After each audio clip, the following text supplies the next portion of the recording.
नमस्कार दर्शकवृन्द, नियमित प्रस्तुति 6 प्रश्नमा स्वागत छ। म नवराज चालिसे। आज लक्ष्मी पूजाको दिन, तिहारको दोस्रो दिन। आजैका दिन महाकवि लक्ष्मीप्रसाद देवकोटाको जन्मदिन पनि हो। आज 112औं जन्म जयन्ती, देवकोटाको 112औं जन्म जयन्ती पनि हो। आज हामी तिहारको, अलिकति साहित्यको र अलिकति अहिले राजनीतिक परिवेशका बारेमा नि कुराकानी गर्नेछौँ। धर्म, संस्कृति, साहित्यलाई सरकारले उपेक्षा गर्यो, स्थान दिएन भन्ने गुनासो साहित्यकारहरूको रहेको छ, टीका टिप्पणी रहेको छ। आज हामी साहित्यकै सन्दर्भमा कुराकानी गर्नेछौँ। देवकोटाको चाहिँ जन्मजयन्ती पनि छ र यो जन्मजयन्तीको अवसर पारेर आज लक्ष्मी पूजा अर्थात् देवकोटाको जन्मजयन्तीका विषयमा आज देशभर विभिन्न कार्यक्रमहरू भइरहेको छ, स्वदेशमा विदेशमा। तर भाषा, संस्कृति, साहित्यलाई राज्यले उपेक्षा गर्यो, स्थान दिन सकेन भन्ने कुरा पनि छ। आज स्थानीय तहमा, प्रादेशिक तहमा पनि साहित्य, कला, संस्कृतिलाई संरक्षण गर्न खोजिएको छ, तर त्यो पर्याप्त हुन सकिरहेको छैन। राज्यले साहित्यमा बजेट खर्च गर्न सकेन अथवा बजेट छुट्याएन भन्ने पनि गुनासो छ। यसै सन्दर्भमा आज हामी साहित्यकार, पत्रकार अश्विनी कोइरालासँग कुराकानी गर्नेछौँ। साहित्य पोस्टका प्रधान सम्पादक, साहित्यपोस्ट.com का प्रधान सम्पादक अश्विनी कोइराला लामो समयदेखि पत्रकारिता तथा साहित्यमा आबद्ध रहनुभएको छ। उनी जुकरबर्ग क्याफे, प्रेमालय र पारिजात जस्ता साहित्यिक कृतिहरू पनि प्रकाशित छन्। आज हामी साहित्यकै बारेमा चर्चा गर्नेछौँ। हामीसँग जोडिनु भएको छ अश्विनीजी, यहाँलाई स्वागत छ। धेरै धेरै धन्यवाद नवराजी। आरामै हुनुहुन्छ? आज देवकोटाको जन्म जयन्ती पर्छ।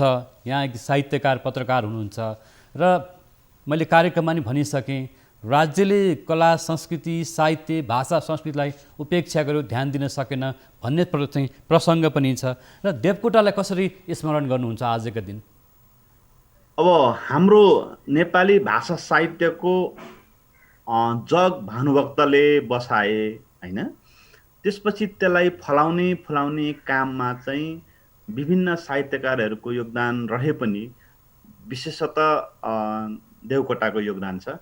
हामीले देवकोटालाई त्यसरी सम्झिनुपर्छ। के अर्थमा भने नेपाली साहित्यमा सबैभन्दा बढी बिक्री भएको किताब अहिलेसम्म हिसाब गर्दाखेरि मुनावन्दन पर्न आउँछ। एउटा त्यो कारण।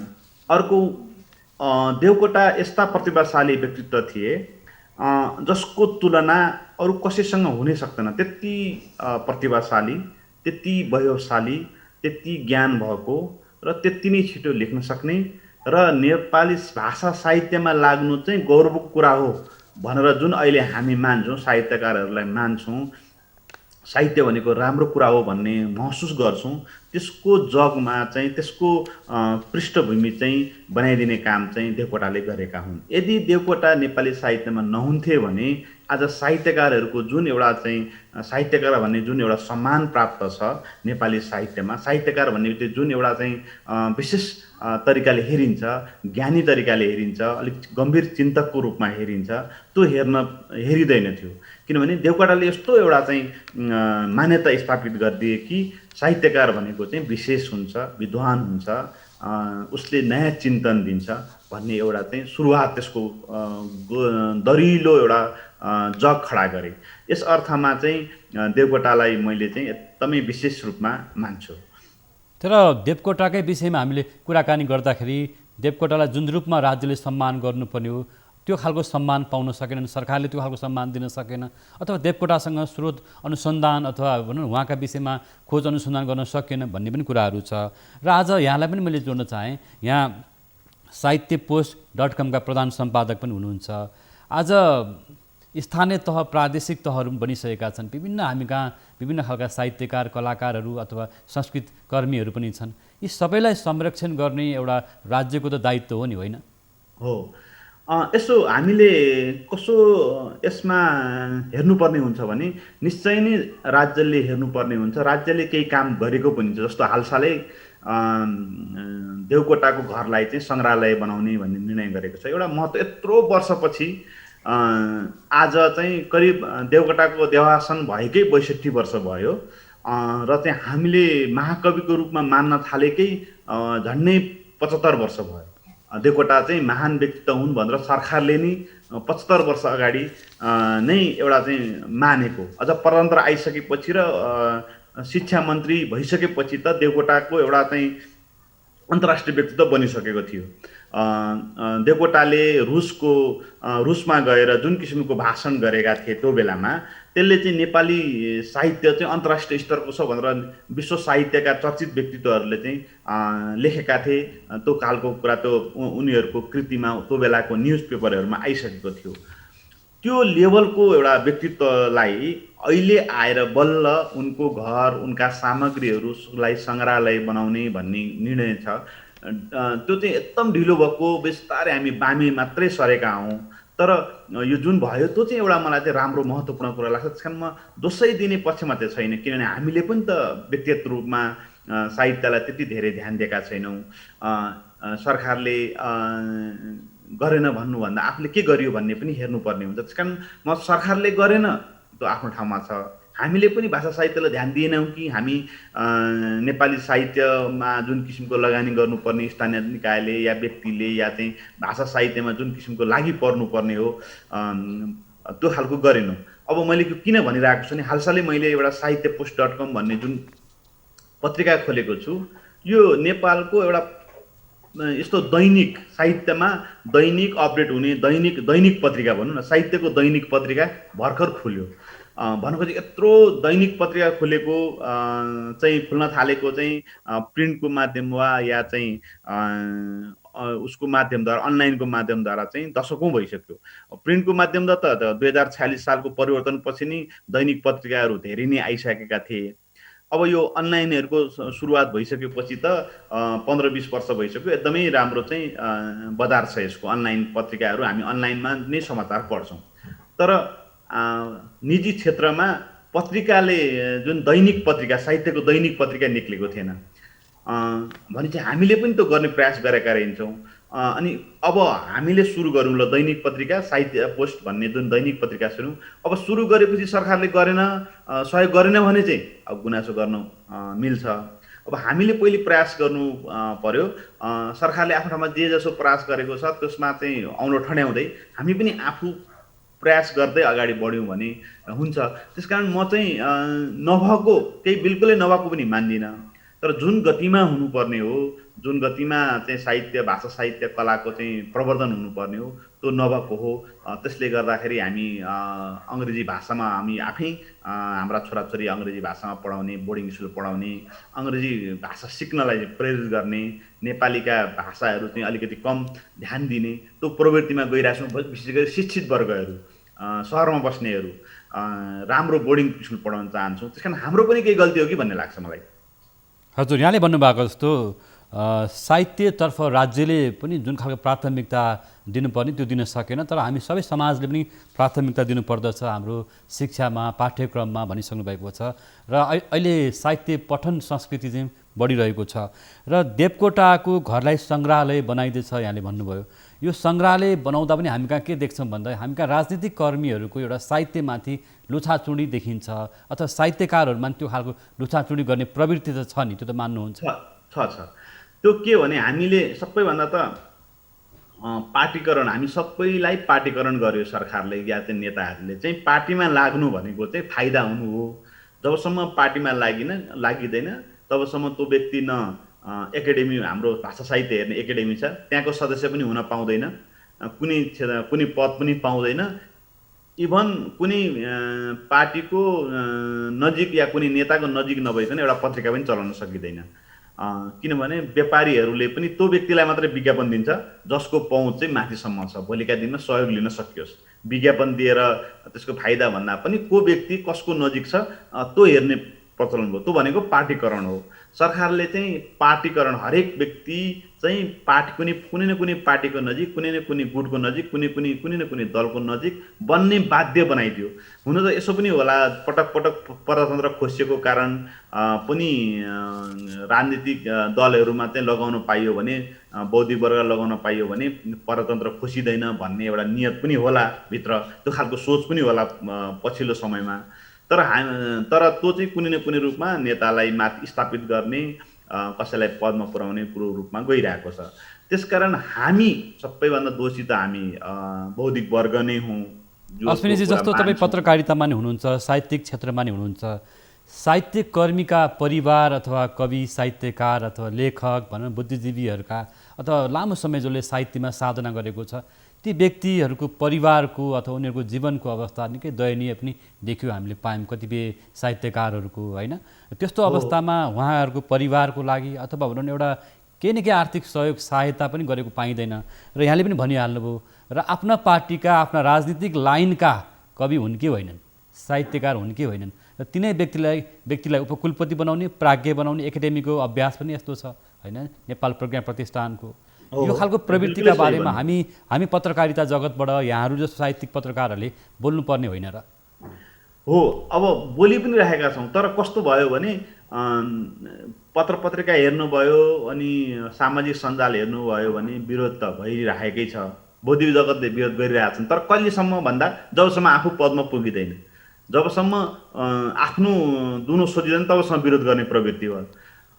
यदि कसैले सिधा लगातार विरोध गरिरह्यो भने यो पहिले जहिले पनि विरोधी हो भन्ने गरिन्छ, भनौँ उसलाई विरोधीको ट्याग, जहिले पनि यो मान्छे विरोध मात्रै गर्छ भन्ने खालको ट्याग लगाइदिएर उसको करियरलाई, उसको चाहिँ छविलाई चाहिँ विरोधी या चाहिँ छुच्चो बोल्ने या चाहिँ छुच्चो लेख्नेको रूपमा चाहिँ दर्ज गरिदिने। त्यसो गर्दा उसले बोलेका जायज कुराहरूलाई पनि यो चाहिँ खालि जे कुरा पनि मन पराउँदैन भन्ने रूपमा इस्टाब्लिस गर्ने, कसले भन्दा तिनै राजनीतिक दलका कार्यकर्ताहरूले।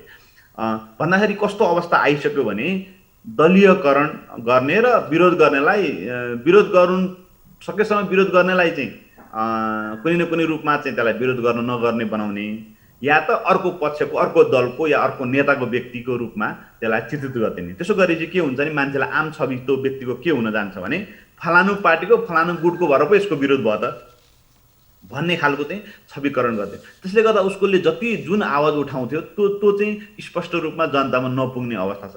त्यो पनि त्यो राजनीतिकरणकै कारण भएको हो। सत्य बोल्ने, साँचो बोल्ने मान्छेलाई चाहिँ यो छुच्चो लेख्छ, छुच्चो बोल्छ भनिदिने गरेका छन्। धेरै लेखक कविहरूले उठाएको कुराहरूलाई फलानु पार्टीको होला त्यही भएर त यो लेखो भन्ने खालको कुरा। यो भन्नु खोजेको जसले जायज कुरा उठाउँछ उसको कुरालाई चाहिँ डाइभर्ट गरिदिने आफ्नो सत्ताको शक्तिको बलमा अथवा आज हामी महाकवि लक्ष्मीप्रसाद देवकोटालाई स्मरण गर्दै गर्दा नेपाली राजनीतिका परिवर्तनका लागि साहित्यकार, लेखक, कविहरूले गरेको योगदान अत्यन्तै महत्त्वपूर्ण छ, होइन? आज पनि हामी देख्छौँ नेपालमा प्रजातान्त्रिक आन्दोलनको लागि, लोकतन्त्रको लागि, गणतन्त्रको लागि, पञ्चायत विरुद्धको लागि धेरै पटक साहित्यकारहरू, लेखकहरू, कविहरूले अथवा पत्रकारहरूले योगदान गरेको अवस्था छ। तर आज हामी देखिरहेछौँ लेखक, कविहरूलाई सम्मान गर्ने वातावरण त छैन नि त। बिल्कुलै छैन, बिल्कुलै छैन। यही कारण हाम्रो देशमा अब यसलाई यदि हामीले पञ्चायतमा फर्किने हो भने एटलिस्ट भाषा र साहित्यको हकमा चाहिँ पञ्चायतकालमा धेरै काम भएको देखिन्छ। कामको हिसाबले हेर्ने हो भने एकाडेमी पञ्चायतकालमा बनेको हो, त्यसको ठुलो एउटा संरचना, ठुलो जग्गा जमिनदेखि लिएर ठुलो ठाउँ साहित्यको लागि छुट्याइएको थियो। अब त्यसलाई त्योभन्दा थप नयाँ के भयो त प्रजातान्त्रिक कालमा भन्दा भाषा साहित्यको कुनै त्यस्तो खालको भौतिक संरचना पनि खासै भएको छैन र चाहिँ बौद्धिक कार्यक्रम पनि त्यति धेरै भएको छैन। मात्रै के चाहिँ भएको छ भने नेपाली काङ्ग्रेस सत्तामा आउँदाखेरि नेपाली काङ्ग्रेस निकट साहित्यकारहरूले कसले के योगदान गरे त्यसको खोजी नीति गर्यो एकाडेमीले, त्यसको किताब निस्कियो। अहिले कम्युनिस्ट शासन आउँदाखेरि नेपाली कम्युनिस्ट आन्दोलनलाई भाषा साहित्यको माध्यमद्वारा कसले चाहिँ योगदान गरे भन्ने तिनीहरूको किताबहरूको खोजी, तिनीहरूको अनुसन्धानको काम भइरहेछ। मात्रै के भएको छ भने आफ्ना निकट मान्छेहरूको खोजी नीति गर्ने काम भएको छ। समग्र भाषा साहित्यकोमा भएको मलाई त्यति लाग्दैन, मतलब भएको त छ, त्यो त बजेटै आउँछ, नगर्दै नहुने कामहरू चाहिँ गरि नै राखेका छन्। तर मुख्य इन्टेन्सन चाहिँ के अरे आफ्नो दल या परान्तर ल्याउनलाई योगदान दिएकाहरू या आफ्नो दल निकट परान्तर योगदान दिएको त राम्रो कुरा हो, त्यसको खोजी नीति हुनुपर्छ। तर पनि विशेष गरी इन्टेन्सन के देखिन्छ भने आफ्नो दल निकट कुनै साहित्यकार, कलाकारहरूले केही काम गरेको छ भने तिनीहरूको चाहिँ अलिकति बढी फोकस गर्ने, त्यो एउटा भइरहेको छ। त्यो नहुने त हुनु नै पर्छ, त्यस्तो पनि हुनुपर्छ। तर समग्र भाषा साहित्यको काम पनि हुनुपर्थ्यो। त्यो साहित्यकार, कविहरूलाई नि त्यो हाम्रो पार्टीको हो कि होइन, हाम्रो मान्छे हो कि होइन भन्ने प्रवृत्ति रह्यो समाजमा।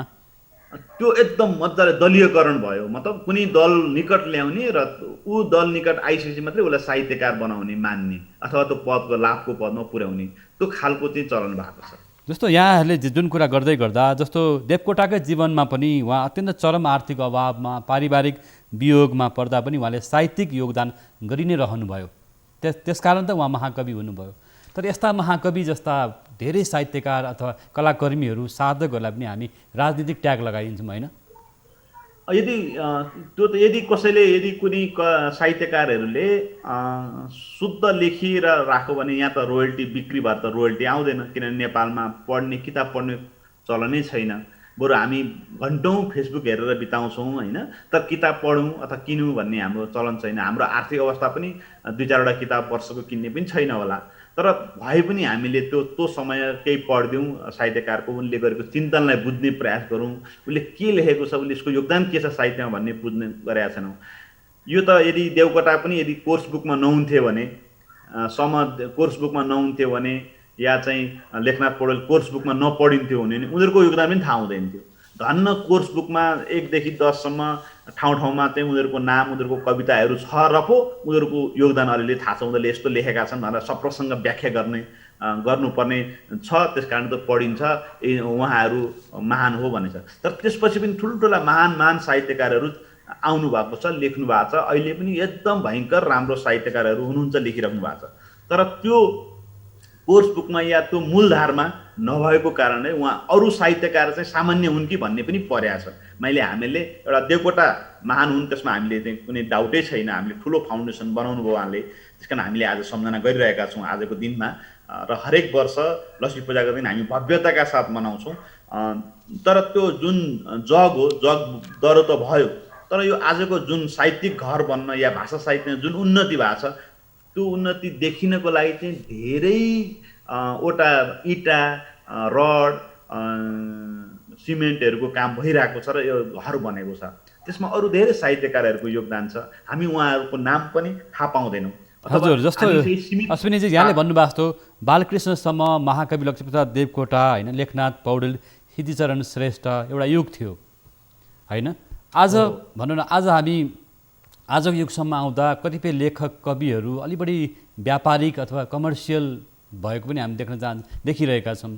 एउटा भनौँ न, लेखक कविमा एउटा जुन एउटा राष्ट्रप्रति, समाजप्रति, जनताप्रति एउटा समर्पण भन्दा अलिकति व्यापारीकरण बढ्दै गयो होइन, त्यो देखिन्छ नि त समाजमा। त त्यो किन भयो भने यदि राज्यले एउटा राम्रो लेखकलाई त ढुक्क भएर लेख, तेरो सम्पूर्ण खर्च राज्यले बेहोर्छ या महिनाको यति दिन्छ, भनौँ न वर्षमा 10 जना लेखकलाई छानेर वर्षभरि तेरो खर्च चाहिँ हामी दिन्छौँ, सरकार तपाईँको खर्च दिन्छौँ, तपाईँले राम्रो चिज देश समाजको लागि लेख्नुहोस् भनेर दिने हो भने ऊ कमर्सियल कति बिक्री भयो, मेरो किताब बिक्री हुने भनेर लेख्दैन थियो।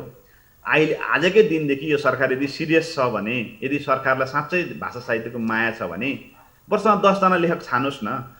उसले छानेर चाहिँ उसले चाहिँ ल तपाईँको सम्पूर्ण खर्च चाहिँ हामी बेहोर्छौँ, तपाईँले 10वटा 1 वर्षमा एउटा कृति लेख्नुहोस् या 2 वर्षमा एउटा कृति लेख्नुहोस्, यो वर्षको सम्पूर्ण खर्च चाहिँ राज्यले दिन्छ भनेर दिने हो भने कति राम्रो चिज आउँथ्यो होला। उनीहरू कमर्सियल हुने या त व्यावसायिक कृति लेख्नेतिर लाग्नुहुन्न थियो नि। उहाँहरूले चाहिँ राम्रो समाजका लागि काम लाग्ने कृति दिनुहुन्थ्यो। तर त्यो छैन। उहाँलाई त त्यो बिक्री भएर, त्यो किताब बिक्री भएको रोयल्टीले बाँच्नुपर्ने बाध्यता छ, या त पत्र पत्रिकामा लेख्नुपर्ने बाध्यता छ। अनि त्यही भएर उहाँहरू केही आर्टिकलहरू पत्र पत्रिकामा लेख्ने, केही कथा कविता या त आफ्नो एउटा कमर्सियल कृति। अश्विनीजी एउटा कुरा, अश्विनीजी जस्तो विभिन्न भाषा, संस्कृति, कला होइन, हरेक साहित्य एउटा क्षेत्रमा लाग्ने विभिन्न तहमा रहेका, स्थानीय तहमा, विभिन्न जिल्लाहरूमा, विभिन्न प्रदेश तहमा रहनुभएका साहित्यकार, कलाकर्मीहरू अथवा साधकहरूका परिवारको आर्थिक अवस्थाका बारेमा, ती परिवारहरूलाई परेको अप्ठ्यारोको बारेमा त्यहाँको स्थानीय निकायहरूले अथवा प्रादेशिक तहले, पालिकाहरू, नगरपालिकाहरूले ध्यान दियो भने त अहिले त बजेट पनि छ, खर्च पनि छ, कमसेकम राहत हुन सक्थ्यो र साहित्यकारलाई प्रोत्साहन पनि मिल्थ्यो नि त। सुरुवात माथिबाट गऱ्यो भने तल सिक्ने हुन् नि त होइन। स्थानीय निकाय त भनेको त स्थानीय निकायका हरेक स्थानीय निकायको आफ्नो खालका समस्याहरू छन्, ती समस्या पहिले समाधान गर्नुपर्छ। पहिलो नम्बर भाषा साहित्य भनेको त एकदम पहिले त बेसिक निड भन्छ, आधारभूत आवश्यकता के हो भने खान, लाउन, बस्न, सामान्य हिँड्न, त्यहाँको स्थानीय जनतालाई पिर मार्का परेको कुरा हेर्नु सबैभन्दा सुरुमा त बेसिक कुरा हो। जसले सरकारले हेर्ने पनि स्थानीय निकायले हेर्ने पनि होइन। अनि त्यसपछि त्यो क्षेत्रमा कुनै विशेष चिन्तक छ, स्रष्टा छ भने उसलाई पनि संरक्षण गर्ने। तर त्यसको सुरुवात माथिबाट भइदियो भने पो तल पनि ल केन्द्रले यस्तो निर्णय गरेको छ, केन्द्रका 10 जना साहित्यकारहरूलाई चाहिँ भत्ता दिएर चाहिँ उसलाई राम्रो कुरा लेखाइरहेको छ, लु न त हाम्रो स्थानीय निकायमा फलानु फलानु साहित्यकारज्यूहरू हुनुहुन्छ, उहाँले स्थानीय निकायको खोजबिन गर्नलाई उहाँले राम्रो चिन्तन गर्न उहाँलाई हामी निवृत्तिभरण भत्ता दिउँ न त, अब अथवा उहाँको परिवारलाई के संरक्षण गरौँ न त भन्ने सन्देश जान्थ्यो होला। यहाँ त सुरुवात हामी चाहिँ कस्तो भइदियौँ भने या त तलबाट गर्दा पनि हुन्छ, त्यो नगर्दा हुँदैन। तर सुरुवात चाहिँ हामी बौद्धिक वर्गले त्यो पनि माथिल्लो लेभलबाट बुझेका मान्छेबाट गर्नुपर्छ। जे पनि यसको अर्थ यो भन्न खोजेको नि स्थानीय निकायमा विद्वान हुनुहुन्न भन्नेको होइन, तर धेरै जसो चिन्तकहरू चाहिँ पढ्ने लेख्ने क्रममा उहाँहरू काठमाडौँ आउनुहुन्छ गाउँबाट। अनि काठमाडौँमै 50% भनौँ न टोटल संसार नेपालभरि टोटल जति पनि चिन्तकहरू हुनुहुन्छ, विद्वानहरू हुनुहुन्छ, लेखकहरू हुनुहुन्छ, त्यसको आधा चाहिँ काठमाडौँ बस्नुहुन्छ। त्यो कारण के हो भने गाउँबाट आएर पढ्नको लागि आउनुभयो, गर्नको लागि आउनुभयो, उहाँले साहित्य पेसा अँगाल्नुभयो या लेखन पेसा अँगाल्नुभयो या चिन्तन गर्ने एउटा चाहिँ कुनै विकास गर्ने, आफ्नो चिन्तन विकास गर्ने पेसा अपनाउनुभयो, काठमाडौँ बसेर त्यो ठाउँ थियो त्यो बेला सजिलो। अनि बाँकी रहेको गाउँ गाउँमा हुनुहुन्छ।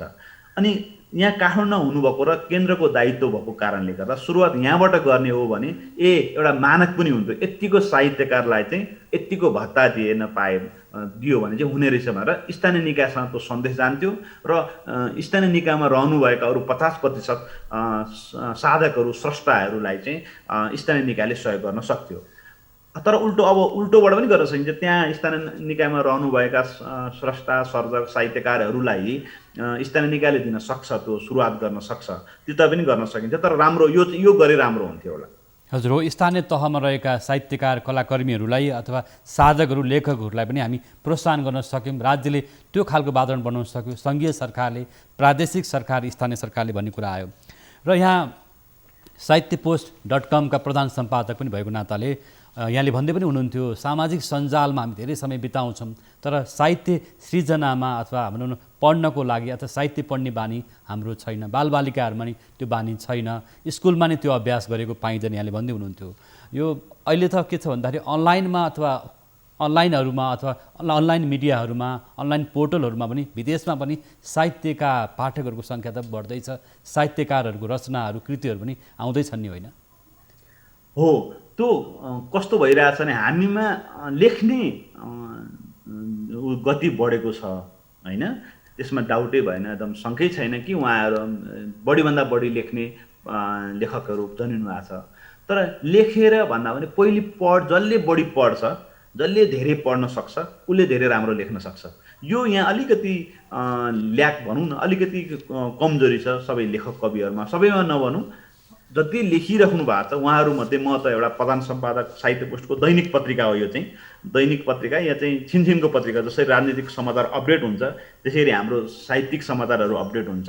हाम्रो दैनिक पत्रिका भएको नाताले मेरो अनुभव के छ भने धेरै जसो लेख्ने, आफ्नो भावना लेख्ने, तर त्यसको गहिराई नहुने, त्यो कमजोरी देख्छु।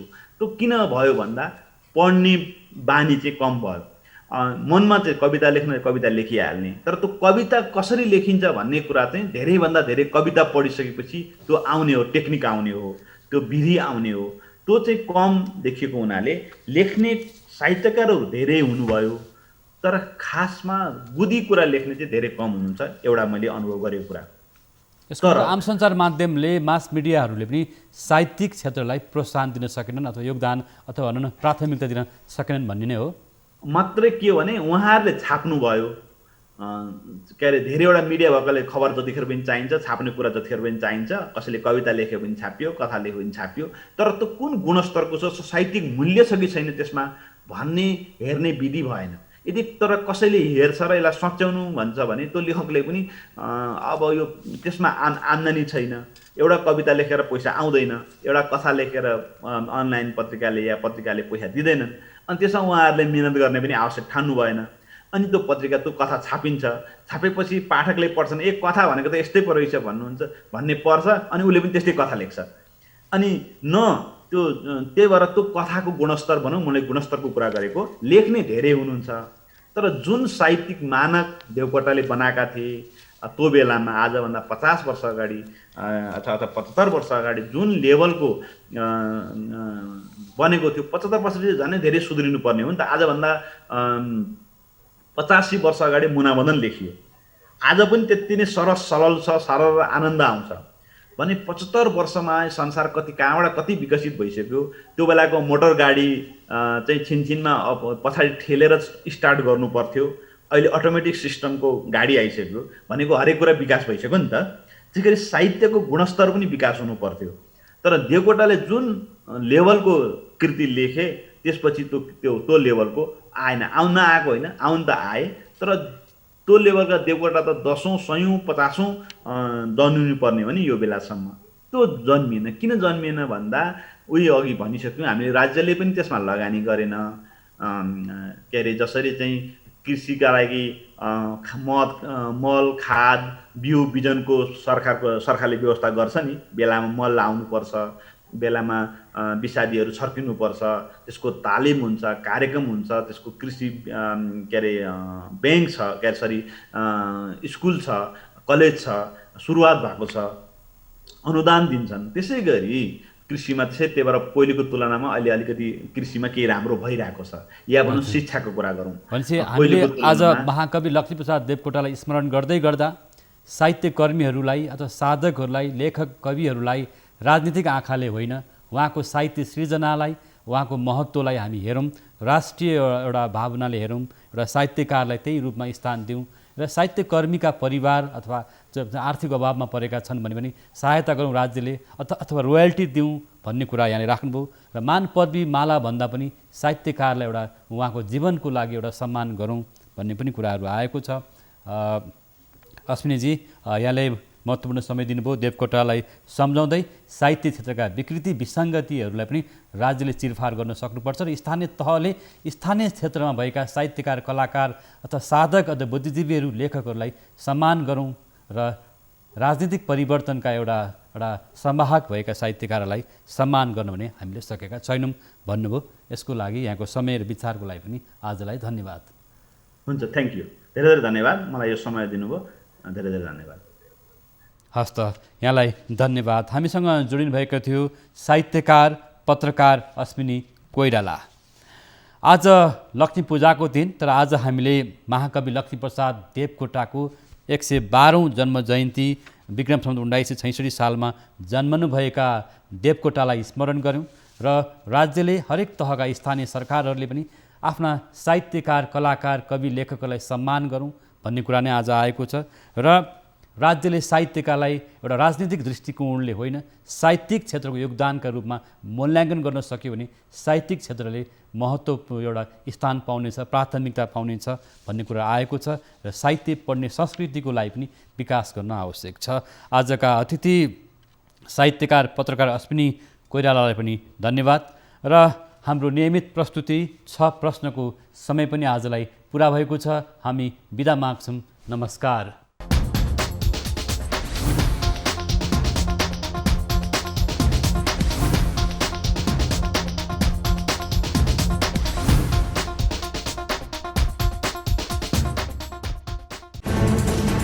कोरोनाले सृजना गरेको सङ्कटमा पल पलका न्युज अपडेट र हर क्षेत्रको कभरेजका लागि न्युज 24 नेपाल युट्युब च्यानललाई सब्स्क्राइब गर्नुहोला।